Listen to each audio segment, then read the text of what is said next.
Hello guys, my name is Kuldeep Singh. आपके हमारे YouTube channel पे बहुत बहुत स्वागत है। चलिए हम लोग स्टार्ट करते हैं।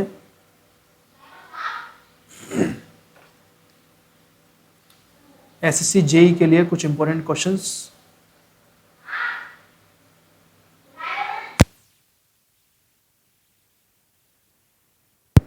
जो आपके एग्ज़ाम के लिए बहुत ही इम्पोर्टेंट हैं।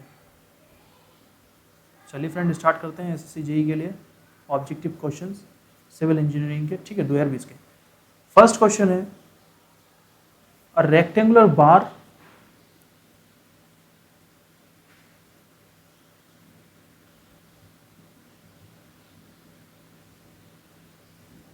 चलिए क्वेश्चन दे रखा है, एक रेक्टेंगुलर बार है जिसकी विड्थ दे रखी है b, हाइट दे रखी है h, ओके, कैंटिलीवर बीम है, ठीक है friend, and loading is plane parallel to the side B, the section modulus. तो सबसे पहले तो आप सभी को पता है कि सेक्शन मॉडुलस क्या होता है, z is equals to I upon Y, it is a section modulus, okay. यहाँ पे साइड बी की बात हो रही है, तो एक तो एक्स एक्स डायरेक्शन में होता है सेक्शन मॉडुलस, एक होता है वाई वाई डायरेक्शन में। एक्स एक्स डायरेक्शन में क्या होता है, बी डी की पावर क्यू अपॉन 12, मतलब कोई रेक्टेंगुलर सेक्शन है, X X direction it is और X X direction, okay. So B is that and D is that. तो एक्स एक्स लाइन जिस डायरेक्शन जिस सेक्शन को कट करती है वहीं पे डी की पावर क्यूब आता है, लेकिन यहाँ पे अब आई है वाई वाई डायरेक्शन की बात। तो वाई वाई डायरेक्शन में क्या होता है, डी बी की पावर क्यू अपॉन 12 हो जाता है, ओके। सो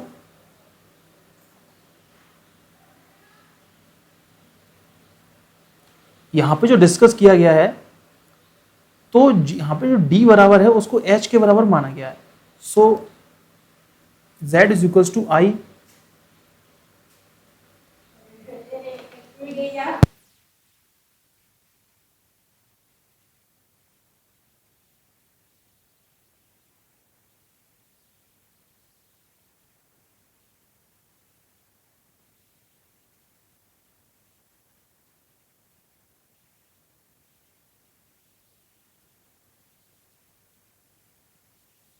चलिए फ्रेंड तो स्टार्ट। तो यहां पे क्या होगा, h b की पावर q अपॉन 12, ओके। और जो y होता है वो होगा b बाई 2, ओके फ्रेंड। तो h b की power q upon 12 into 2 upon b, b से b कट जाएगा, 2 से 6 कट जाएगा, तो यहाँ पे आंसर क्या आ जाएगा, H B square upon 6। So the correct answer of this question is a C option is correct. C option is correct. बहुत ही अच्छा क्वेश्चन है, इंपॉर्टेंट क्वेश्चन है, ध्यान रखिएगा। आइए नेक्स्ट कर लेते हैं। As compared to the uniaxial tension और compression, strain energy stored in a bending. तो स्ट्रेन एनर्जी आपको पता है, U is equal to 1/2 P into delta होती है, यू नो दैट, अच्छी तरीके से आपको पता होगा। तो यहां पे बोल रखा है strain energy stored in a bending. तो फ्रेंड ध्यान रखिएगा, 1/3, C option is correct. C option is correct. Next, the ratio of strength of a solid hollow shaft. Solid hollow shaft, इसका रेशियो पूछ रहा है, and both having outside diameter D, hollow having inside diameter d/2, torsion क्या होगा। ये यहां पे क्वेश्चन जो है इन्होंने पूछा है।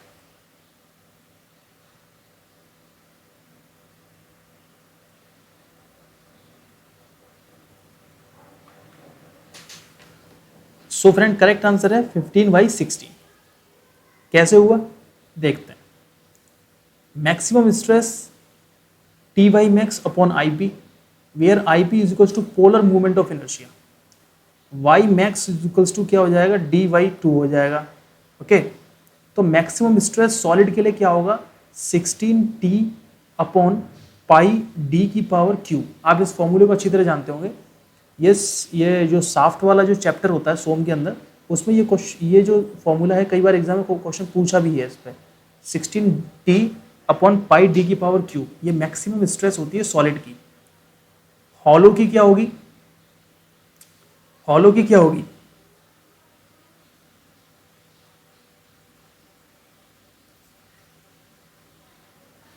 देखो हॉलो की हो जाएगी 32t d/2 upon pi D की पावर 4 माइनस स्मॉल डी की पावर 4। ठीक है, और यहां पे d की जगह आप क्या करना है, स्मॉल d की जगह आपको d/2 रखना है, और आपका आंसर जो रेशियो में आ जाएगा वो आ जाएगा 15/16। वेरी इंपॉर्टेंट है, ध्यान रखिएगा, एग्जाम में क्वेश्चन आता है यहां से। ये हॉलो के लिए होता है और ये सॉलिड के लिए होता है। हॉलो के लिए 32t अपॉन d/2 पाई डी की पावर 4 माइनस डी की पावर 4।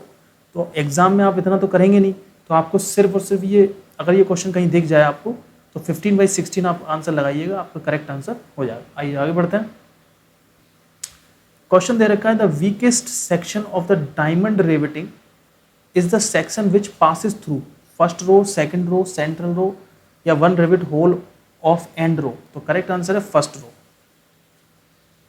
आगे, in a loaded beam the point of contraflexure occur at the section where. तो फ्रेंड ध्यान रखिएगा, पॉइंट ऑफ कॉन्ट्राफ्लेक्सर हमेशा बेंडिंग मूवमेंट में आता है। मान लीजिए यहाँ पे पॉइंट लोड लगा हुआ है आपका, ठीक है। अगर इसका हम बेंडिंग मूवमेंट डायग्राम बनाएंगे तो कैसा बनेगा bending movement diagram? This is your bending movement diagram. तो इसमें तो पॉइंट ऑफ कॉन्ट्राफ्लेक्सर है ही नहीं है, क्योंकि बेंडिंग मूवमेंट डायग्राम हमेशा ध्यान रखना क्या होता है, bending movement diagram change sign, मतलब प्लस से माइनस की तरफ जाता है, तो उसको बोलते हैं bending movement diagram.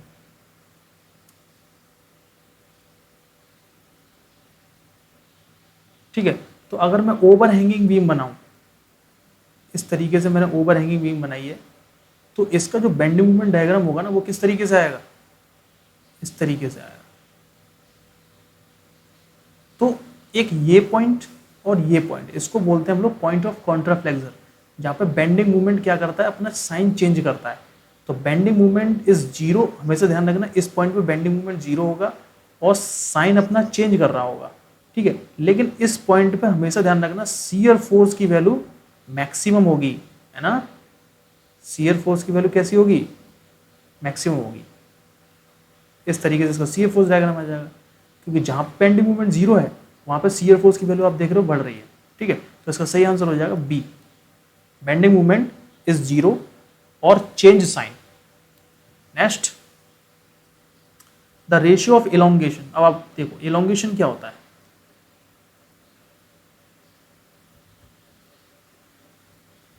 Delta E, है ना, या फिर चेंज इन लेंथ। इलोंगेशन क्या होता है? पी एल अपॉन ए ई। अच्छी तरीके से आप जानते होंगे, पी बराबर क्या होता है? फोर्स होता है। एल बराबर क्या होता है? लेंथ होती है। ए बराबर क्या होता है? एरिया होता है। और ई बराबर क्या होता है? Modulus of elasticity. ठीक है, तो अब चेंज, आपको किसी भी बार में अगर आपको चेंज इन लेंथ निकालनी है, फोर्स दे रखा है, उस बार की लेंथ दे रखी है, उस बार का एरिया दे रखा है, उस बार का मॉडुलस ऑफ इलास्टिसिटी दे रखा है, तो आप इस फॉर्मूले से इजीली आप चेंज इन लेंथ उसकी निकाल दोगे। ठीक है, अब ध्यान रखिएगा चेंज इन लेंथ कौन कौन सी होती है। अगर इलोंगेशन, मैं जो बता रहा हूं देखना, elongation due to applied load, अगर आपने लोड अप्लाइड कर रखा है तो आपका पी एल अपॉन ए ही हो जाएगा। ठीक है, अगर इलोंगेशन, एक second,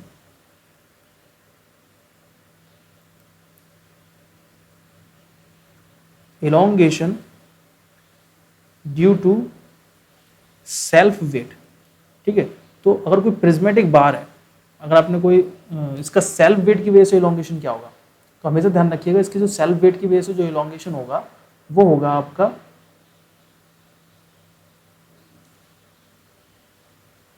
P L upon 2 2AE, क्या होगा इलॉन्गेशन, PL/2AE क्या हो जाएगा, हाफ हो जाएगा, ध्यान रखिएगा, ठीक है। और यही अगर मैं टेपर्ड बार की बात करूं, टेपर बार, तो टेपर बार के लिए क्या हो जाएगा, 1/3 हो जाएगा, क्या हो जाएगा 1/3 इंटू PL/2AE। तो 1/3 की बात करें तो PL/6AE आ जाएगा, नहीं आ जाएगा, आ जाएगा नहीं आ जाएगा, ये बताओ। तो यहीं पे ये पूछा है, इस प्रश्न में क्या पूछा है, इस क्वेश्चन में पूछा गया है the ratio of elongation of the conical bar due to it is own weight and the prismatic bar. तो इलोंगेशन का फॉर्मूला आपने लगाया, देखते हैं। The elongation of the prismatic bar due to the own weight क्या होता है, prismatic बार का WL² E क्या होता है, WL² और elongation of the conical bar due to own weight, conical bar के लिए क्या होगा, WL²/6E।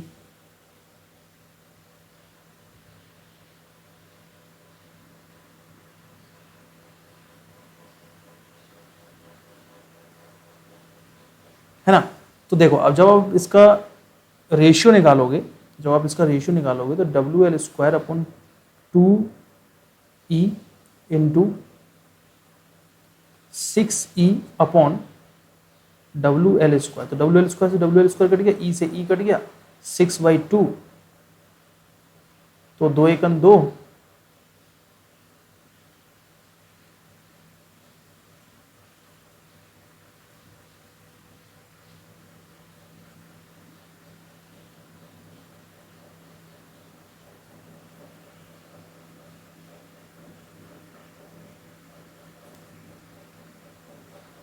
एक सेकेंड फ्रेंड, एक सेकेंड, क्या गड़बड़ हो रही है यहाँ पे।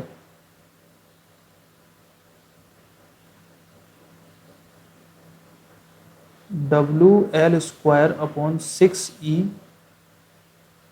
इंटू 2E/WL², WL² से WL² कट गया, E से E कट गया, 2 एकन 2, 2 तिया 6, तो क्या आ जाएगा 1/3। सो the correct answer of this question is 1/3, option is correct.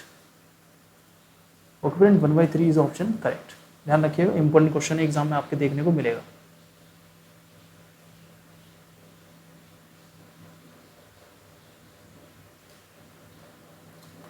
Next, एक 3 हिंज आर्च है, is set to B, option है statically determinate structure, statically indeterminate structure, bent beam या none of these. So friend, जो 3 hinge arch होती है वो होती है स्टैटिकली डिटर्मिनेट स्ट्रक्चर। वो कैसे होती है ये मैं आपको बताता हूँ। Scenes support reactions 4 and equilibrium equations 3 होती हैं बिकॉज 1 हिंज एडिशनल इक्विलिब्रियम। देखो 3 हिंज आर्च होती कैसी है, ये एक 3 हिंज आर्च होती है, ठीक है। तो 2 रिएक्शन ये हो गई, 2 रिएक्शन ये हो गई, कितनी हो गई 4, और एक है इसकी हिंज हो गई, है ना। सपोर्ट रिएक्शन तो 4 आ गई, इक्विलिब्रियम रिएक्शन कितनी होती है 3, और एक हिंज रिएक्शन होती है। तो हमें से ध्यान रखना, डिटर्मिनेशन जो निकालते हैं R-S करके हम लोग डिटर्मिनेशन निकालते हैं। रिएक्शन कितनी दे रखी है, 4 दे रखी है, S कितनी दे रखा है, नंबर ऑफ इक्विलिब्रियम रिएक्शंस कितनी दे रखी है 3, एक इक्विलिब्रियम इक्वेशन 3 होती हैं, प्लस एक हिंज की दे रखी है, तो कितनी हो गई 4 हो गई, ठीक है। तो D = 4 - 4 बराबर कितना आ जाएगा 0। तो ये स्ट्रक्चर हमारा कैसा हो गया, स्टैटिकली कैसा हो गया, डिटर्मिनेट स्ट्रक्चर हो गया, कैसा हो गया, डिटर्मिनेट। इस तरीके से हम लोग कैलकुलेट करते हैं।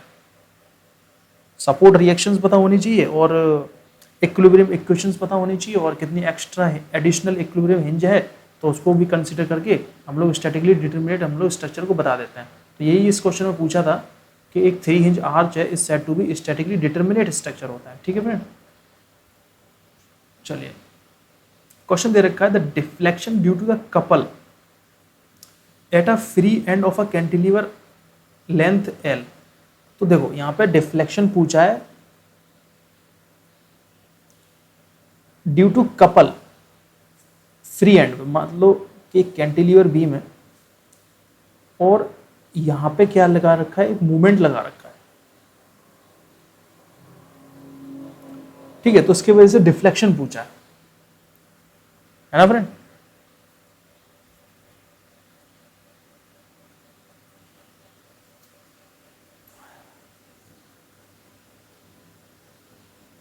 तो इसका करेक्ट आंसर होगा M L square upon 2EI। क्या होगा? M L square upon 2EI। अगर इसका स्लोप पूछता तो एम एल अपॉन EI हो जाता, है ना। इसका करेक्ट आंसर है M L square upon 2EI। Next question, the shape of the bending moment diagram over the length of the beam having a no external load. अब कोई भी beam के ऊपर सिंपली सपोर्टेड बीम बना देता है, ये सिंपली सपोर्टेड बीम है, नो लोड, कोई भी लोड नहीं लगा, तो इस केसेस में इसका बेंडिंग मोमेंट डायग्राम नहीं बनेगा, CFOs डायग्राम कोई सवाल ही पैदा नहीं होता, तो लीनियर ही होगा, है ना। आगे बढ़ता है, the shape of the bending moment diagram for the cantilever beam with UVL loading, यानी यूनिवर्सल वेयरिंग लोड लग रहा है, तो यूनिवर्सल वेयरिंग लोड के केसेस में सही आंसर हो जाएगा क्यूबिक पैराबोला। कैसा हो जाएगा? Cubic parabola. ध्यान रखिएगा, इंपॉर्टेंट क्वेश्चन है। नेक्स्ट क्वेश्चन पढ़ते हैं, the shape of the bending moment diagram UDL के केसेस में क्या होगा? कैंटिलीवर बीम में, तो पैराबोलिक होगा, है ना। अगर पॉइंट लोड लगा हो तो, अगर मान लो मैं यूडीएल ना लगा के अगर मैं सिर्फ और सिर्फ पॉइंट लोड लगा दूं तो शियर फोर्स डायग्राम तो आपका रेक्टेंगुलर हो जाएगा, है ना, और आपको जो बेंडिंग मोमेंट डायग्राम हो जाएगा वो हो जाएगा ट्रायंगल। आगे बढ़ते हैं, pick up the incorrect statement, the cross section area of the welded member is effective. बिल्कुल सही, cross section area welded member का इफेक्टिव होता है। Welded joint develop strength of it is parent metal, बिल्कुल सही है। वेल्डेड जॉइंट प्रोवाइड रिजिडिटी, बिल्कुल सही है। वेल्डिंग टेक्स मोर टाइम, ये गलत है, वेल्डिंग जल्दी हो जाती है एज कम्पेयर टू रिवेटिंग, है ना, तो यही गलत है। ठीक है, आगे बढ़ता है। क्वेश्चन दे रखा है, एक यूनिफॉर्म गर्डर है, सिंपली सपोर्टेड है at it is end end subjected to the uniformly distributed load, UDL load लगा हुआ है एंटायर लेंथ पे, प्रॉप्ड कर रखा है at the centre, so neutralise the deflection, net bending movement कितना होगा? मतलब ये है कि मान लो एक आपकी सिंपली सपोर्टेड बीम थी, है ना, और उस पर पूरे पे लोड लगा हुआ था फुल लेंथ पे, तब आपका जो मैक्सिमम बेंडिंग मूवमेंट आता है सेंटर पे आता है WL²/8, आता नहीं आता? अब यही पूछ रहे हैं कि आपके पास क्या है कि एक सिंपली सपोर्टेड बीम है और यूडीएल लगा दिया है सेंटर तक, तो सेंटर पे डिफ्लेक्शन पूछा जा रहा है, तो आपको पता है WL²/8, इसका हाफ कर दो, कितना हो जाएगा? अब इसका हाफ क्या करोगे?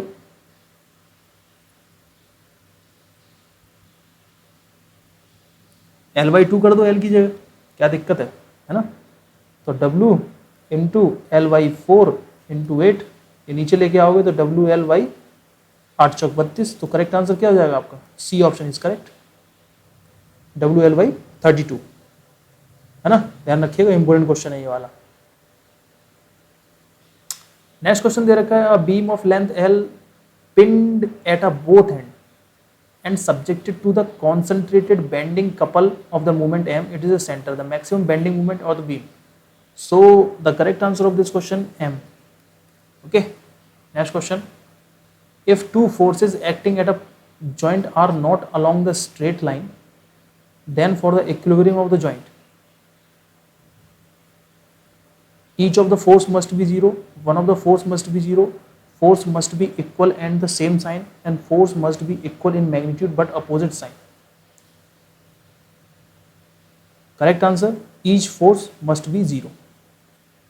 नेक्स्ट क्वेश्चन, ये स्प्रिंग से क्वेश्चन था, क्लोजली कॉइल्ड हेलिकल स्प्रिंग दे रखी है, रेडियस दे रखा है r, contain n turns, subjected an axial load W दे रखा है। If the radius of the coil wire r and modulus of rigidity of the coil is c, then the stress पूछिए, स्ट्रेस क्या हो जाएगी? तो स्ट्रेस इज इक्वल्स टू, ध्यान रखिएगा इस केसेस में जो स्ट्रेस होती है वो होती है 2WR upon N into R की पावर Q, ये होती है stress close coil helical spring में। ठीक है, कैसे होती है मैं आपको बताना चाहता हूँ। Maximum stress developed by the spring, तो मैक्सिमम स्ट्रेस स्प्रिंग के द्वारा जो डेवलप करी जाती है वो 16T अपॉन पाई D की पावर Q करी जाती है। ठीक है,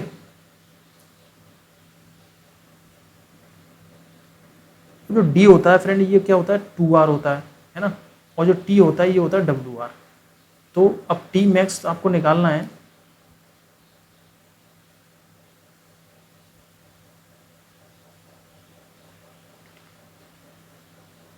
तो टी की जगह क्या रखना है आपको, डब्ल्यू आर रखना है डिवाइडेड बाई, इसकी जगह आपको 2r रखना है ना।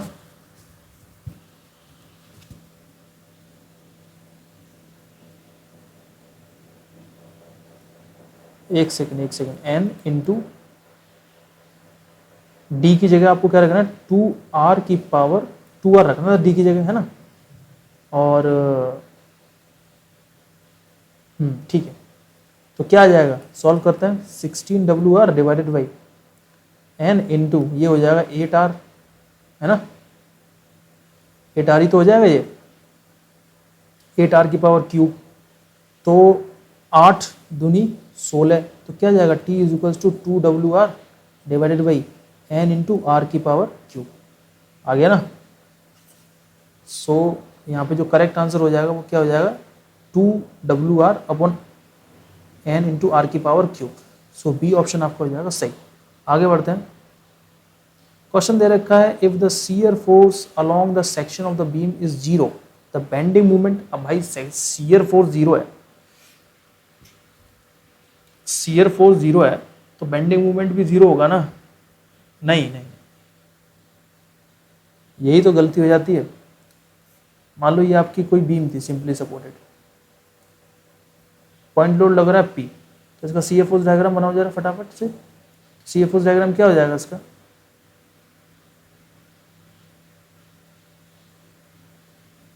ये इसका सी एफ फोर्स डायग्राम हो जाएगा, और यही इसका बेंडिंग मूवमेंट बनाओगे तो बेंडिंग मूवमेंट कैसा बनेगा इसका, इस तरीके से बेंडिंग मूवमेंट बनेगा इसका, है ना। तो एक बात बताओ, जहाँ पे शियर फोर्स आपका जीरो आ रहा है वहाँ पे बेंडिंग मूवमेंट की वैल्यू कितनी आ रही है, ये बताओ, मैक्सिमम आ रही है नहीं आ रही है। और जब बेंडिंग मूवमेंट की मैक्सिमम वैल्यू है और यहाँ पे शियर फोर्स कितना आ रहा है, यहाँ पे इस जगह शियर फोर्स जीरो है, तो ध्यान रखिएगा यहाँ पे क्या पूछा जा रहा है, if the shear force along the section of the beam is zero, तो शियर फोर्स जहाँ पे जीरो है वहाँ पे बेंडिंग मूवमेंट की वैल्यू क्या होगी, मैक्सिमम होगी। तो करेक्ट आंसर क्या हो जाएगा, B option is correct. Clear हो गया, आगे बढ़ते हैं। ये कुछ डायग्राम्स मैंने आपके लिए रखे थे, इंपॉर्टेंट है, ध्यान रखिएगा। लोड, अब मान लीजिए कोई एक बीम है, ठीक है फ्रेंड, उस पर क्या लग रहा है, एक आपका मूवमेंट जनरेट हो रहा है, तो उस केसेस में शियर फोर्स आपका कांस्टेंट होगा, मूवमेंट आपका लीनियर होगा। मैं दोबारा ध्यान रखना जहाँ पे मूवमेंट एक्ट करता है वहाँ पे अपना जो बेंडिंग मूवमेंट है वो साइन चेंज कर रहा है। देखो ये देख रहे हो तुम, इस तरीके से डायग्राम बनेगा, तो लीनियर डायग्राम बनेगा, ठीक है। अगर आपकी कैंटिलीवर बीम है, देखो नीचे देखो, अगर आपकी कोई सिंपली सपोर्टेड बीम है और पॉइंट लोड वर्क कर रहा है, तो उसकी वजह से जो आपका शियर फोर्स बनेगा वो डायग्राम ये होगा, ठीक है, ये कांस्टेंट होगा और मूवमेंट कैसा होगा, लीनियर होगा, यानी कि ये ट्रायंगल टाइप का मूवमेंट बनेगा आपका, समझ रहे हो ना। अगर आपके पास कैंटिलीवर बीम है तो आपका शियर फोर्स कैसा होगा, अगर पॉइंट लोड फ्री एंड पे लग रहा है, पॉइंट लोड फ्री एंड पे लग रहा है, तो आपका शियर फोर्स कांस्टेंट होगा और जो बेंडिंग मूवमेंट होगा वो ट्रायंगल होगा, लीनियर होगा। बेंडिंग मूवमेंट कैसा होगा, लीनियर, या ट्रायंगल होगा। ट्रायंगल शेप नहीं दिखाई दे रही है आपको। और आपका अगर यूडीएल का लोड लगा हुआ है पूरी सिंपली सपोर्टेड बीम पे, तो आपका शियर फोर्स डायग्राम इस तरीके से बनेगा, ध्यान रखिएगा। और जो बेंडिंग मूवमेंट डायग्राम बनेगा वो बनेगा पैराबोलिक, इंपॉर्टेंट है, ध्यान रखिएगा। अगर आपका कि कैंटिलीवर बीम है और उसके ऊपर को अगर यूडीएल लोड लगा हुआ है, तो आपका शियर फोर्स डायग्राम लीनियर बनेगा और आपका मूवमेंट कैसा बनेगा, पैराबोलिक बनेगा, है ना।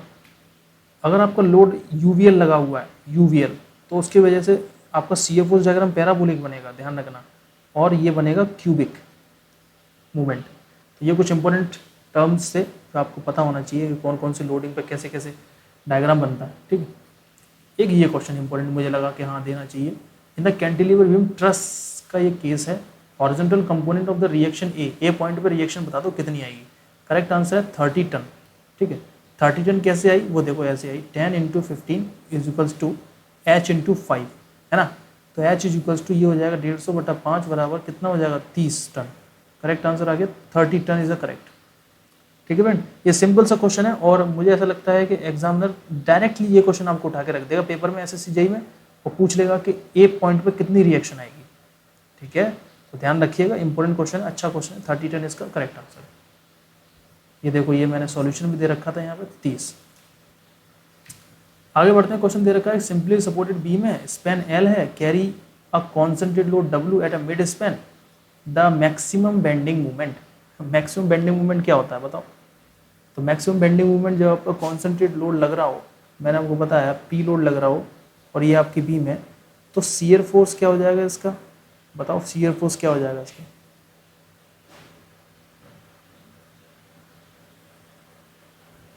शियर फोर्स हो जाएगा W/2 और बेंडिंग मोमेंट क्या हो जाएगा? WL/4 हो जाएगा। क्या हो जाएगा? WL/4। WL/4 हो जाएगा मैक्सिमम बेंडिंग मोमेंट। तो बी ऑप्शन इज करेक्ट, है ना फ्रेंड? अगर आपका यहीं पे यूडीएल लोड लगा होता तो आपका शियर फोर्स क्या होता बताओ? तो देखो, अगर आपका L लेंथ है तो लोड, तो शियर फोर्स क्या हो जाता? W हो जाता नहीं हो जाता? बताओ शियर फोर्स क्या हो जाता? W हो जाता कि नहीं हो जाता? ठीक है। और बेंडिंग मोमेंट क्या हो जाता? बेंडिंग मोमेंट क्या हो जाता? WL² बाई 8 बेंडिंग मोमेंट हो जाता। चलिए आगे बढ़ते हैं। क्वेश्चन दे रखा था shape of bending moment diagram over a length of a beam carrying a UDL load is always parabolic. Correct answer, UDL लगा हुआ है, यूडीएल लोड है, ठीक है, तो पैराबोलिक होगा। ये देखो, the ratio of a maximum deflection of the beam simply supported at the end and isolated central load and that of the uniformly distributed over the entire length. मतलब ये है कि सिंपली सपोर्टेड बीम है, कौन सी beam है? Simply supported, है ना? Simply supported beam में ratio of a maximum deflection of the beam simply supported at its and with isolate central load लगा हुआ है। एक तो पहली बात तो ये सुन लो, यहां पे ध्यान से पढ़ो, सेंट्रल लोड है ना, और एक दे रखा यूडीएल लोड। तो इसकी वजह से जो डिफ्लेक्शन होता है, जो इसकी वजह से जो डेल्टा की वैल्यू होती है वो क्या होती है? WL/Q/48 EI। ध्यान है, ये डिफ्लेक्शन होता है। और एक डिफ्लेक्शन आता है आपका जब आपका सिंपली सपोर्टेड बीम हो और उसके ऊपर लग रहा हो यूडीएल का केस, तो उसकी वजह से डिफ्लेक्शन आता है वो आता है 5WL/4/384 EI। ध्यान है, ये दोनों डिफ्लेक्शन के केसेस होता है। तो जब आप इसका रेशियो निकालोगे,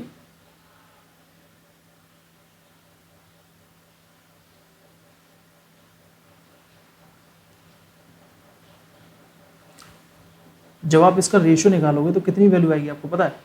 चलो मैं निकाल ही देता हूं। WL/Q/48 EI into 384 EI divided by 5WL/4 है ना। तो W से W कट गया, EI से EI कट गया, बचा क्या ऊपर? 384 L/Q डिवाइडेड बाई 48 इंटू 5 बचा।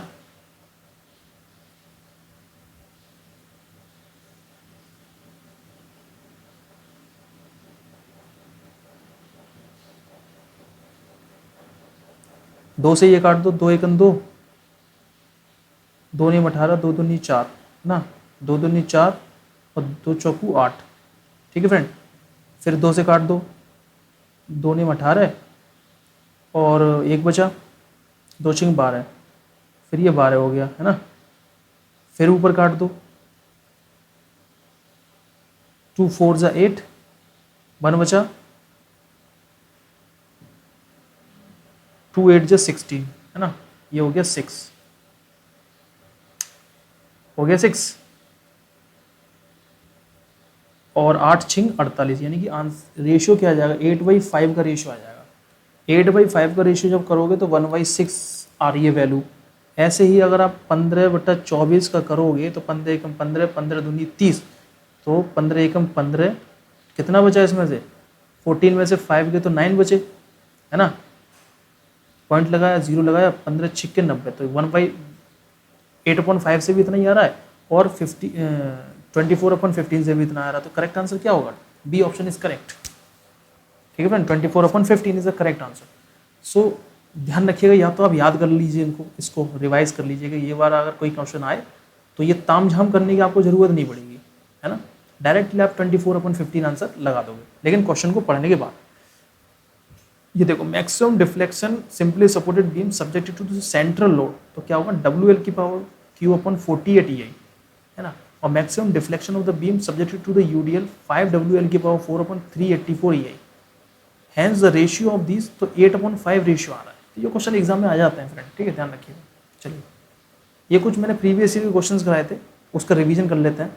ये ना कंबाइंड फुटिंग है, if shear stress exceed 5 kilogram per centimetre square the nominal stress provided, correct answer है फ्रेंड 12 लैक्ड। चलिए आगे बढ़ते हैं। क्वेश्चन दे रखा है the maximum area of a tension reinforcement in a beam shall not be exceed, correct answer 4%। Next, as per IS 456/1978 pH value of the water, correct answer है not less than 6। The minimum number of main steel bar provided in RCC, तो rectangular में 4 कराते हैं, बिल्कुल सही है। Circular में 6 कराते हैं, ऑक्टोगोनल में 8 कराते हैं, तो करेक्ट आंसर आपका क्या हो जाएगा, D option is correct. Next question, post tensioning system was widely used in earlier days, is not economical and hence not generally used, is economical for the large spans and adopted nowadays, so correct answer C option is correct। An RCC column treated as a long column if it is a slenderness ratio greater than 60, the range of slenderness ratio 12-60, less than 12 it is a short column, more than 60 it is a long column। Next question, the width of flange of a T-beam should be less than,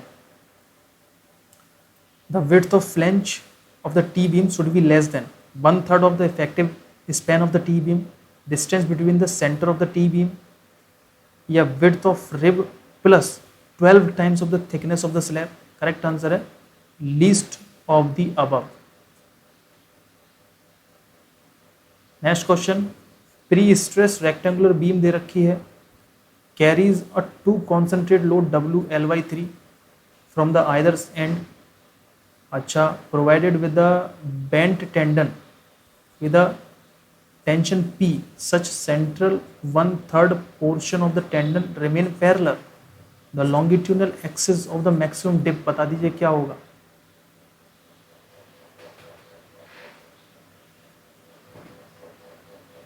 correct answer WL/2P।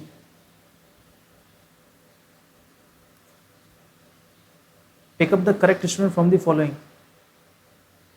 A pile is a cylinder member which transfer the load through the lower end of the strong strata, गलत। A pile is a cylinder member which transfer the load surrounding soil, बिल्कुल सही। So B option is correct। आगे भी पढ़ लेते हैं। A pile is a cylinder member which transfer the load by friction, ऐसा बिल्कुल नहीं है कि मेनली फ्रिक्शन से ही ट्रांसफर करती हो। बेसिकली जो सराउंडेड आपकी मान लीजिए कोई पाइल है, तो जब भी इस पाइल को ड्रिलिंग किया जाता है तो ये ऊपर की ओर अपथ्रस्ट लगाती है, फ्रिक्शन फोर्स लगाती है, जिसकी वजह से ये लोड को बियर करती है। तो ये इसका बी ऑप्शन करेक्ट हो जाएगा। ठीक है, चलिए आगे बढ़ते हैं। एक कैंटिलीवर रिटेनिंग वॉल है, सेफली यूज कर सकते हैं कितनी हाइट तक, करेक्ट आंसर है 6 मीटर। ठीक है, नेक्स्ट क्वेश्चन है W is a load on a circular slab. ठीक है, रेडियस दे रखी है R and maximum circumferential movement कितना होगा, तो मैक्सिमम सर्कमफ्रेंशियल मूवमेंट कितना होगा, so the correct answer is a 3WR²/16, 3WR²/16। Next question है, if a bent tendon is required to a balance concentrated load W at the center of the span L, the dip must be, तो dip क्या हो जाएगा WL/3, WL/3P is a dip। Okay, उसमें क्या था पहले वाले क्वेश्चन में, उसमें 1/3 जो टेंडन था वो आपका पैरेलल था 1/3 लेंथ तक, इसलिए उसमें आंसर WL/2P आ गया था। नेक्स्ट क्वेश्चन है, ये क्वेश्चन देखिए बहुत अच्छा क्वेश्चन है। If the average bending stress 6 kilogram per centimetre square for the M150 grade and length of the embedded bar D according to IS 456, तो बताइए कितना होगा length, 58/D, correct answer 58D। ठीक है, या तो मान लो या याद कर लो। नेक्स्ट क्वेश्चन दे रखा है the bottom bar under the column are extended into the interior of the footing slab to a distance greater than, बताओ। Option A 42 diameter from the centre of the column, option B 42 diameter the inner edge of the column, option C 42 diameter from the outer edge of the column, option D 24 diameter from the center of the column. So correct answer of this question is a B option is correct, 42 diameter from the inner edge of the column. Next question दे रखा है for the M50 grade concrete according to the IS local bond stress. तो ध्यान रखना local bond stress कितना होता है, 2/3 होता है किसका, कॉन्क्रीट के ग्रेड का कितना होता है 2/3, है ना। तो यहाँ पे जो आंसर आएगा आपका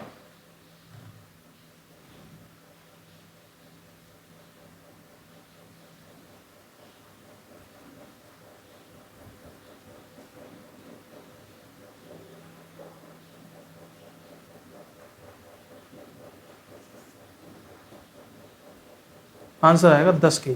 okay, so correct answer of the question is 10 kg पर सेंटीमीटर स्क्वायर। क्वेश्चन दे रखा है एक पिटॉट ट्यूब दे रखा है, वो किसके लिए पिटॉट ट्यूब यूज होती है बताओ, वेलोसिटी ऑफ फ्लो के लिए यूज होती है पिटॉट ट्यूब, है ना। चलिए आगे बढ़ते हैं। क्वेश्चन दे रखा है thickness of a sharp crested wear is less than, बताइए। अब ये क्रेस्ट क्या होता है, वियर क्या होता है, देखो वियर होता है ये, इसको कहते हैं वियर, ठीक है। तो बेसिकली वियर में क्या होता है कि पानी जो होता है वो ऊपर से फ्लो करता है, ये भी ध्यान रखिएगा। पानी कहाँ से फ्लो करता है, ऊपर से। बेसिकली ये एक ऑब्स्ट्रक्शन होता है मेसनरी वार का या कॉन्क्रीट वॉल का होता है।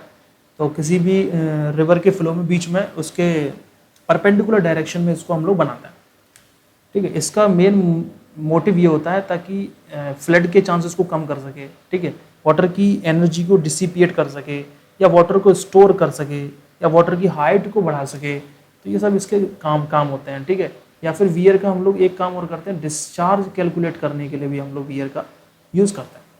तो जो इसमें यहाँ पे बता रहा है कि जो क्रेस्ट होती है, क्रेस्ट, तो क्रेस्ट फिल्म फ्रेंड इसको बोलते हैं, क्रेस्ट जो ऊपर वाला पोर्शन होता है इसको बोलता है क्रेस्ट।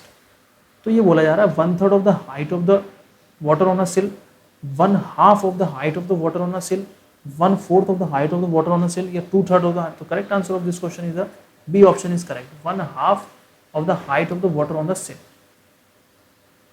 शार्प क्रेस्ट वियर कहाँ तक लेते हैं, इससे ज़्यादा नहीं होनी चाहिए, तो 1/2 of the height of the water on the sill। Okay, next question है the maximum vacuum created at the summit of siphon. So correct answer of this question is 7.4 metre of the water, ठीक है। Next question दे रखा है if the atmospheric pressure on a surface of the oil is kept इतना, the pressure at the depth 2.5 metre कितना होगा, बताओ।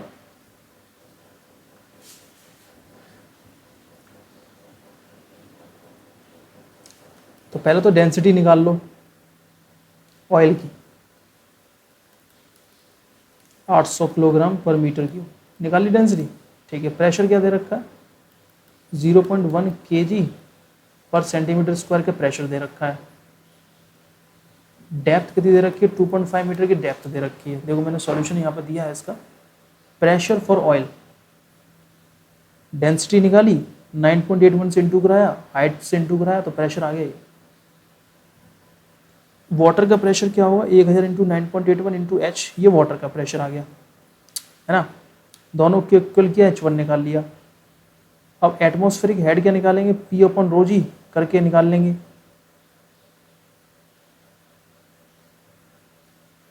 तो P/ρg करके हमने क्या निकाल लिया, H2 निकाल लिया, H1/H2 इक्वल 3 मीटर, इसका आंसर आ गया। सो करेक्ट आंसर क्या हो जाएगा आपका, 3 metre is a correct answer, ठीक है फ्रेंड। अगर आपको अभी समझ में नहीं आया हो तो अब दोबारा देख लेते हैं। देखो ऑयल प्रेशर कितना होगा, ऑयल का प्रेशर कितना होगा, 1000 इंटू 0.8 इंटू 9.81 इंटू 2.5, ये आपका क्या आ जाएगा, 2 मीटर की, ये आपका ऑयल का प्रेशर आ जाएगा। क्या आ जाएगा, 2 मीटर का ऑयल का प्रेशर आ जाएगा। 2 मीटर नहीं, ये आ जाएगा 19,620 समथिंग, न्यूटन पर मीटर स्क्वायर, है ना। अब वाटर का प्रेशर अगर तुम निकालोगे तो क्या जाएगा, 1000 इंटू 9.81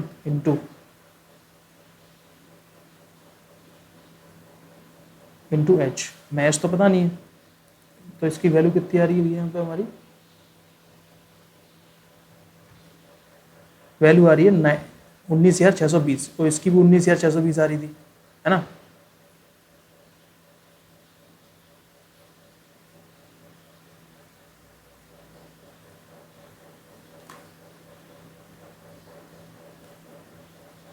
तो हमारी जो H1 की वैल्यू निकल के आएगी वो क्या आएगी, 2 मीटर की H1 की हमारी वैल्यू निकल के आई जब हमने 19,620 को 9.81 से डिवाइड कराया, ठीक है। और एटमॉस्फेरिक प्रेशर हमने निकाल लिया, फिर इसको दोनों को जोड़ दिया, 2 और 1 को, तब हमारे 3 मीटर के आंसर आ गया, है ना। चलिए, तो आज के लिए इतना ही, थैंक यू।